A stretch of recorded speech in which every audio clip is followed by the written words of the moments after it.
Hello, जय हिंद, नमस्कार, वंदे मातरम। प्यारे साथियों, एम गुरुकुल पर मैं अंकित आप सभी साथियों का हार्दिक स्वागत करता हूं, अभिनंदन करता हूं। साथियों, कैसे हैं आप सभी? उम्मीद करता हूं कि आप सभी बहुत ही स्वस्थ होंगे और अपनी पढ़ाई को बहुत ही शानदार तरीके से आप लोग कर रहे होंगे। साथियों, ये आज की इस वीडियो के माध्यम से हम लोग जो टॉप 10 मोस्ट इम्पॉर्टेंट क्वेश्चंस की एक सीरीज चलाए हुए थे उसको कंटिन्यू करेंगे और इसमें हम लोग very very most important questions को आज की वीडियो के द्वारा देखने वाले हैं। तो आइए विलंब ना करते हुए हम लोग अपनी आज की वीडियो का शुभारंभ करें।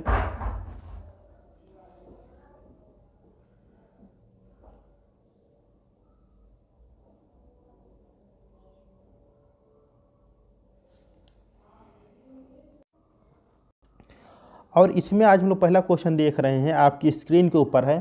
पहला क्वेश्चन आपका कह रहा है, लाला लाजपत राय के राजनीतिक गुरु कौन थे? ऑप्शन नंबर पहला कह रहा है महात्मा गांधी, ऑप्शन नंबर दूसरा कह रहा है गोपाल कृष्ण गोखले, ऑप्शन नंबर तीसरा कह रहा है एम.जी. रनाडे या ऑप्शन नंबर चौथा कह रहा है मैजिनी। तो लाला लाजपत राय जी के जो राजनीतिक गुरु थे उनका क्या नाम था? अगर लाला लाजपत राय जी की बात करें तो इनके उपनाम की अगर हम लोग बात करें तो शेरे पंजाब या पंजाब केसरी के रूप में इनका नाम देखने को मिलता है। और जब लोग साइमन कमीशन के बारे में पढ़ते हैं तो साइमन कमीशन का विरोध करते समय लाला लाजपत राय जी को चोट आ जाती है और इसके द्वारा इनकी मृत्यु हो जाती है। तो अगर लाला लाजपत राय जी के राजनीतिक गुरु जी की बात करें तो उनका क्या नाम होगा? ये अपने आप में एक बहुत ही चुनिंदा क्वेश्चन है। तो आइए देखते हैं कि इनका सही नाम क्या होने वाला है। तो इनका नाम हो जाएगा ऑप्शन नंबर चौथा यानी मैजिनी। कौन हो जाएगा? मैजिनी। मैजिनी कौन थे? यह भी एक जो है क्रांतिकारी थे और कहाँ थे? यह इटली के थे। किस देश के थे? इटली के थे। बाकी अगर यहाँ पर बात किया जाए महात्मा गांधी की तो महात्मा गांधी जी के जो राजनीतिक गुरु थे वो थे गोपाल कृष्ण गोखले। कौन थे? महात्मा गांधी जो राजनीतिक गुरु थे वो होते हैं गोपाल कृष्ण गोखले। और गोपाल कृष्ण गोखले के जो राजनीतिक गुरु होते हैं उनका नाम होता है एम.जी. रनाडे, महादेव गोविंद रनाडे। तो इस प्रकार देखा जाए जो हमको क्वेश्चन कह रहा है अपना कि लाला लाजपत राय जी के राजनीतिक गुरु कौन थे, तो उनका सही नाम हो जाएगा मैजिनी। क्या नाम हो जाएगा? मैजिनी हो जाएगा। और मैजिनी आपके कौन थे? तो इटली देश के एक जो है सेनानी थे। चलते हैं अपने नेक्स्ट क्वेश्चन पर यानी क्वेश्चन नंबर सेकंड पर। और क्वेश्चन नंबर सेकंड आपकी स्क्रीन के ऊपर ये रहा, कह रहा उर्दू भाषा का पहला समाचार पत्र था। ऑप्शन नंबर पहला कह रहा मिरातुल अखबार, ऑप्शन नंबर दूसरा कह रहा राष्ट्र गुफ्तार, ऑप्शन नंबर तीसरा कह रहा जाम ए जहानुमा, ऑप्शन नंबर चौथा कह रहा इनमें से कोई नहीं। तो उर्दू भाषा का पहला समाचार पत्र कौन सा था यह आपको बताना है। तो देखिए, अगर बात किया जाए मिरातुल अखबार की, किसकी? अगर हम लोग मिरातुल अखबार की बात करें तो यह क्या हो जाएगा? आपका फारसी भाषा का हो जाएगा पहला समाचार पत्र। किस भाषा का हो जाएगा? फारसी भाषा का आपका हो जाएगा मिरातुल अखबार। ठीक, किस भाषा का हो जाएगा? फारसी भाषा का पहला समाचार पत्र हो जाएगा मिरातुल अखबार। और इसका संपादन किसके द्वारा किया गया था? तो राजा राम मोहन राय जी के द्वारा इसका जो है संपादन किया गया था। अगर राष्ट्र गुप्तार की बात करें, राष्ट्र गुप्तार की बात करें तो यह क्या था? गुजराती भाषा का पहला समाचार पत्र था राष्ट्र गुप्तार। किस भाषा का? गुजराती भाषा का पहला समाचार पत्र था। और अगर राष्ट्र गुप्तार के संपादक की बात करें तो इसके जो संपादक हो जाते हैं उनका नाम हो जाएगा दादा भाई नौरोजी। वायो वृद्ध पुरुष की उपमा दी जाती है किसको भैया? दादा भाई नौरोजी। किसको? दादा भाई नौरोजी। तो राष्ट्र गुप्तार के संपादक कौन हो जाएंगे? दादा भाई नौरोजी जी हो जाएंगे। और जो ये राष्ट्र गुप्तार आपका न्यूज़पेपर था यह आपका गुजराती भाषा का पहला समाचार पत्र हो जाएगा। ठीक है। अगर बात किया जाए ऑप्शन नंबर तीसरे की जाम ए जहानुमा, किसकी? जाम ए जहानुमा की बात करें तो यह आपका उर्दू भाषा का पहला समाचार पत्र हो जाता है जाम ए जहानुमा। और अगर बात किया जाए कि इसके संपादक कौन थे तो भैया इसके संपादक भी कौन हो जाएंगे? राजा राम मोहन राय जी इसके भी संपादक हो जाते हैं। इस तरह से देखा जाए तो क्वेश्चन नंबर सेकंड का यानी उर्दू भाषा का पहला समाचार पत्र था कौन सा था? तो आप कहोगे भैया इसका सही आंसर हो जाएगा ऑप्शन नंबर तीसरा यानी जाम ए जहानुमा। कौन सा हो जाएगा? जाम ए जहानुमा हो जाएगा। और इसके संपादक कौन थे? तो इसके संपादक हो जाएंगे राजा राम मोहन राय। ठीक है। चलते हैं क्वेश्चन नंबर थर्ड की ओर। और आज तो मौसम भी बारिश वाला है, पूरी उम्मीद है बहुत जल्दी ही ठंडी और ज़्यादा आपकी बढ़ेगी। चलते हैं क्वेश्चन नंबर थर्ड की ओर। और क्वेश्चन नंबर थर्ड क्या कह रहा है कि क्रांतिकारियों का पिता, किसका पिता? क्रांतिकारियों का पिता किसे कहा जाता है? ठीक है, यानी कि जो आपके 4 ऑप्शन दिए गए हैं उनमें से कोई एक नाम ऐसा है जिसको क्रांतिकारियों के पिता की उपमा दी जाती थी। तो ऑप्शन नंबर पहला करा दादा भाई नौरोजी, ऑप्शन नंबर दूसरा करा श्याम जी कृष्ण वर्मा, ऑप्शन नंबर तीसरा करा सुभाष चंद्र बोस, या ऑप्शन नंबर चौथा करा मंगल पांडे। तो इनमें से ऐसे कौन से व्यक्ति हैं जिन्हें क्रांतिकारियों के पिता की उपमा दी जाती है? ठीक है, अपने आप में एक बढ़िया क्वेश्चन आपको देखने को मिल रहा है। तो देखिए भैया, इसका जो सही जवाब हो जाएगा किसका, इसका जो सही जवाब हो जाएगा वो बन जाएगा कौन, विकल्प नंबर दूसरा यानी ऑप्शन नंबर सेकंड, यानी श्याम जी कृष्ण वर्मा। क्या नाम हो जाएगा? श्याम जी कृष्ण वर्मा को क्रांतिकारियों के पिता की उपमा दी जाती है। तो इसका विकल्प नंबर दूसरा यहाँ हमारा सही जवाब बनता हुआ दिखाई दे रहा है। इसी के साथ ही हम लोग चलते हैं क्वेश्चन नंबर 4 की ओर। किसकी ओर चलते हैं? क्वेश्चन नंबर 4 की ओर चलते हैं। और क्वेश्चन नंबर 4 आपका मध्यकालीन भारतीय इतिहास से संबंधित है। और यह कह रहा है कि सल्तनत काल में, किस काल में? सल्तनत काल में रोजगार कार्यालय की शुरुआत किस शासक के द्वारा की गई थी?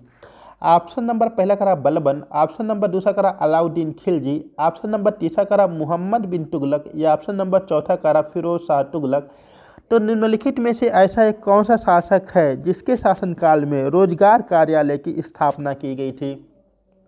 ठीक है, और इसी के समय क्या किया गया था? रोजगार कार्यालय की स्थापना तो की ही गई थी, और इसी के साथ ही साथ दारुल उल सफ़ा यानी कि इसको जो मुफ्त में इलाज कराने की व्यवस्था की गई थी। इसके अलावा अनाथालय की भी स्थापना कराई गई थी। और अगर देखा जाए तो ब्राह्मणों पर जजिया कर भी लगाने वाला आपका शासक भी यही हो जाता है। तो इसका जो सही जवाब बन जाएगा वह बन जाएगा क्या? ऑप्शन नंबर चौथा यानी फिरोज शाह तुगलक। कौन? फिरोज शाह तुगलक। और फिरोज शाह तुगलक कौन था? मोहम्मद बिन तुगलक का चचेरा भाई था। कौन था? मोहम्मद बिन तुगलक का चचेरा भाई था फिरोज शाह तुगलक। और मोहम्मद बिन तुगलक का ही एक अन्य नाम था जूना खां। क्या नाम था? जूना खां। तो जूना खां मोहम्मद बिन तुगलक एक ही व्यक्ति हैं, और इनका चचेरा भाई कौन है? फिरोज शाह तुगलक। अगर सल्तनत काल की बात करें, सर्वाधिक पढ़ा लिखा और योग्य शासक कौन था? मोहम्मद बिन तुगलक था, जिसको हम लोग शॉर्टकट में MBT कहते हैं। क्या कहते हैं? MBT, मोहम्मद बिन तुगलक के नाम से जानते हैं। और मोहम्मद बिन तुगलक की मृत्यु हो जाने के बाद इसका चचेरा भाई यानी फिरोज शाह तुगलक उसी की याद में, जौना खां की याद में क्या करता है? जौनपुर शहर की स्थापना करा देता है। और उसी जौनपुर को पूर्व में सिराजे हिंद के भी नाम से जानते थे। ठीक है, चलते हैं क्वेश्चन नंबर 5 की ओर। ठीक, अच्छा, बलबन क्या था कि बलबन अपने दरबार में सिजदा और पबोस की व्यवस्था शुरू करवाता है। कौन? बलबन। और यह क्या करता है? अपने दरबार को फारसी और ईरानी पद्धति के आधार पर सजाना भी शुरू कर देता है। नवरोज त्यौहार भी शुरू करवाता है बलबन। चलते हैं अगले क्वेश्चन पर। कह शिवाजी ने पुरंदर की संधि किस सेना नायक के साथ की? शिवाजी ने, ठीक, मराठा साम्राज्य जब आप पढ़ेंगे तो इसमें जो है शिवाजी ने पुरंदर की संधि किस शासक सेना नायक के साथ की थी, यह आपको बताना है। ऑप्शन नंबर पहला करा जसवंत सिंह, ऑप्शन नंबर दूसरा करा जय सिंह, ऑप्शन नंबर तीसरा करा शाइस्ता खां, या ऑप्शन नंबर चौथा करा दिलेर सिंह। तो शिवाजी ने पुरंदर की संधि किस सेना नायक के साथ में की थी? तो देखो भैया, पुरंदर की संधि होती है 1665 में। कब होती है? 1665 में होती है। कहाँ गया मारकर? 1665 में होती है पुरंदर की संधि। और शासक कौन होता है? औरंगजेब। कौन होता है? औरंगजेब। और औरंगजेब का ही जो है सेना नायक कौन होता है? जय सिंह। कौन होता है? जय सिंह। तो जो संधि होती है शिवाजी पुरंदर की संधि जो होती है वह शिवाजी और औरंगजेब के सेना नायक जय सिंह के बीच में होती है। यानी विकल्प नंबर दूसरा यहाँ पे हमारा सही जवाब बनता हुआ दिखाई दे रहा है एक बार फिर से। और अगर क्वेश्चन पेपर में ये आ जाए कि पुरंदर की संधि कब हुई थी, तो यह याद रखिएगा आपका होता है 1665 में। ठीक है, चलते हैं क्वेश्चन नंबर 6 की ओर। और देखिए क्वेश्चन नंबर 6 क्या कह रहा है? किस विटामिन की कमी से रिकेट्स रोग हो जाता है? बहुत बढ़िया सवाल है। किस विटामिन की कमी से रिकेट्स रोग हो जाता है? ऑप्शन नंबर पहला कह रहा है विटामिन ए, ऑप्शन नंबर दूसरा कह रहा है विटामिन बी, ऑप्शन नंबर तीसरा कह रहा है विटामिन सी, या ऑप्शन नंबर चौथा कह रहा है आपका विटामिन डी। ठीक है, तो किस विटामिन की कमी से रिकेट्स रोग या सूखा रोग हो जाता है? ठीक, यह आपको बताना है। अच्छा, इसी विटामिन की कमी से क्या होता है? जो बुजुर्ग लोग होते हैं उसमें ऑस्ट्रोमलेशिया की बीमारी भी हो जाती है।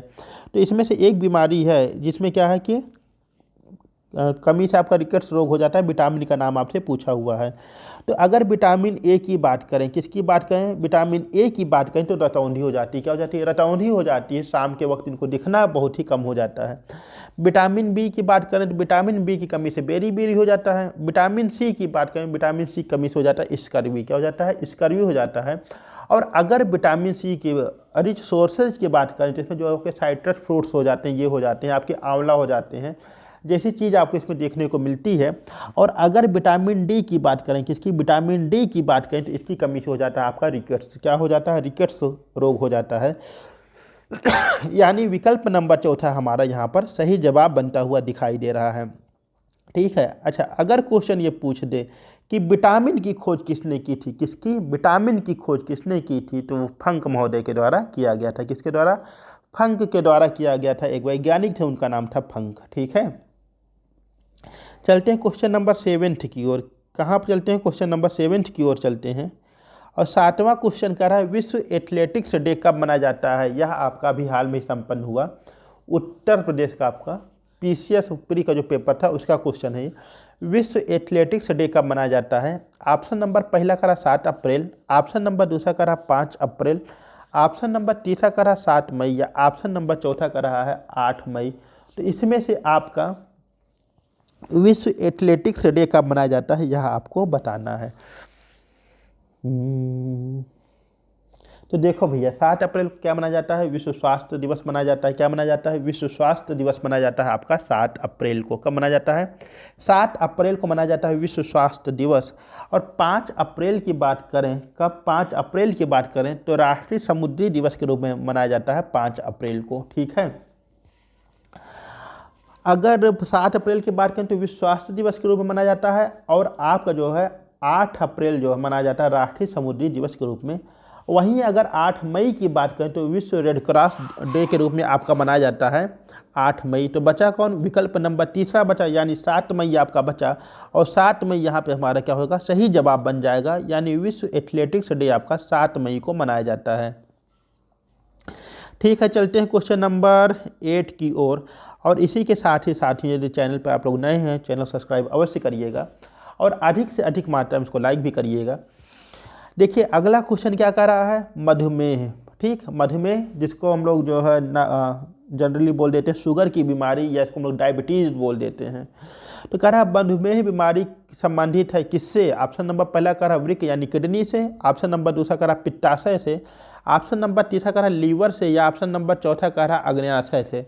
तो मधुमेह की बीमारी, ठीक है, होता है ना कि बहुत अधिक मात्रा में देखने को मिलती है। लगभग आप देखेंगे तो प्रत्येक घर में आपको ये बीमारी देखने को सुनने को मिल जाएगी। अच्छा, मधुमेह दिवस कब मनाया जाता है? मधुमेह दिवस आपका मनाया जाता है 14 नवंबर को। कब मनाया जाता है? 14 नवंबर को मनाया जाता है आपका मधुमेह दिवस, NOVE। ठीक, 14 नवंबर को मनाया जाता है आपका मधुमेह दिवस। कब मनाया जाता है? 14 नवंबर को मनाया जाता है।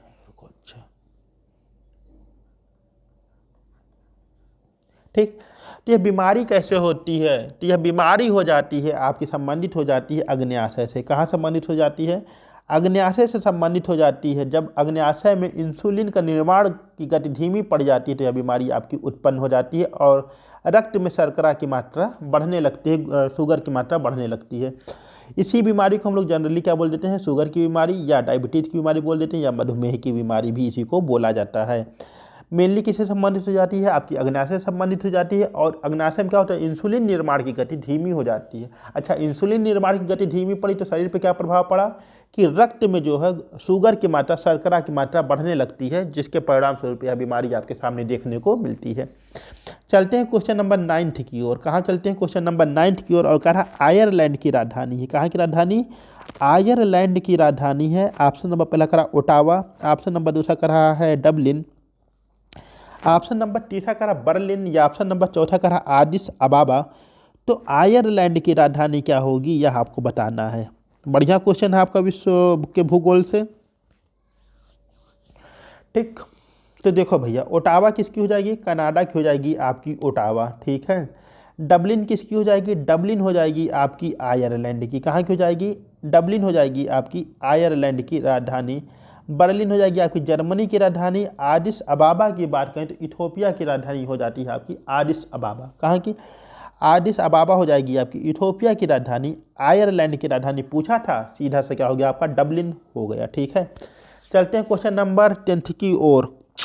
और क्वेश्चन नंबर 10वां, ठीक, क्वेश्चन नंबर 10वां क्या कह रहा है, पूरा क्वेश्चन नहीं आ पाया लग रहा।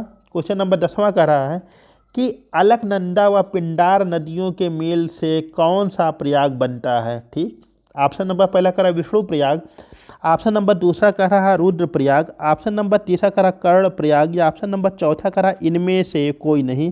तो अलकनंदा व पिंडार नदियों के मेल से कौन सा प्रयाग बनता है, या आपको बताना है। तो देखिए टोटल आपके 5 प्रयाग बनते हैं। कितने प्रयाग बनते हैं? 5 प्रयाग बनते हैं। एक हो गया आपका विष्णु प्रयाग, एक हो गया रुद्र प्रयाग, एक हो गया कर्ण प्रयाग। बचा कौन कौन सा? तो एक हो जाएगा आपका, कहाँ गए भाई एक हो जाएगा आपका देव प्रयाग, देव प्रयाग, और एक हो जाएगा आपका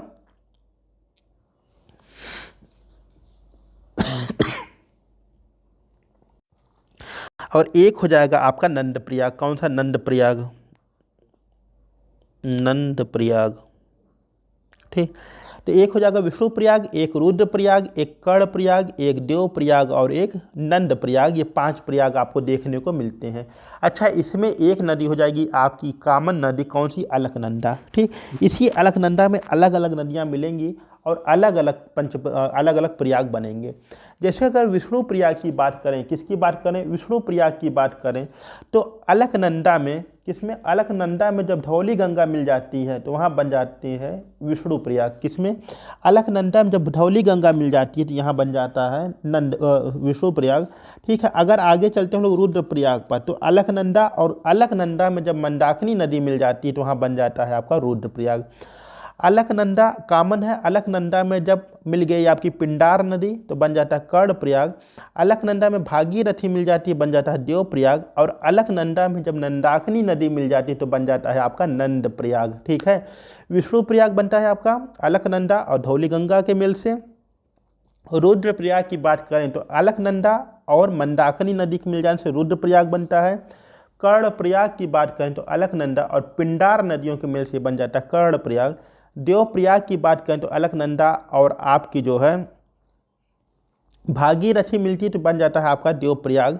और अलकनंदा और नंदाकिनी नदी के मेल से बन जाता है आपका नंद प्रयाग। इस तरह से आपके 5 प्रयागों का निर्माण होता है, पंच प्रयाग इन्हें बोला जाता है। तो इसमें क्या कह रहा है कि अलकनंदा व पिंडार नदियों के मेल से कौन सा प्रयाग बनता है? तो आपका सही जवाब हो जाएगा विकल्प नंबर तीसरा, यानी कि कर्ण प्रयाग। क्या हो जाएगा? कर्ण प्रयाग इसका सही जवाब हो जाएगा।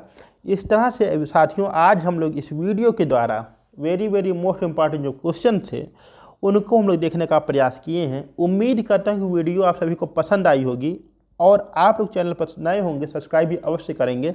मिलते हैं अपनी अगली वीडियो में इसी तरह से नए क्वेश्चंस के साथ। तब तक के लिए मुझे आज्ञा दीजिए। नमस्कार, जय हिंद, वंदे भारत।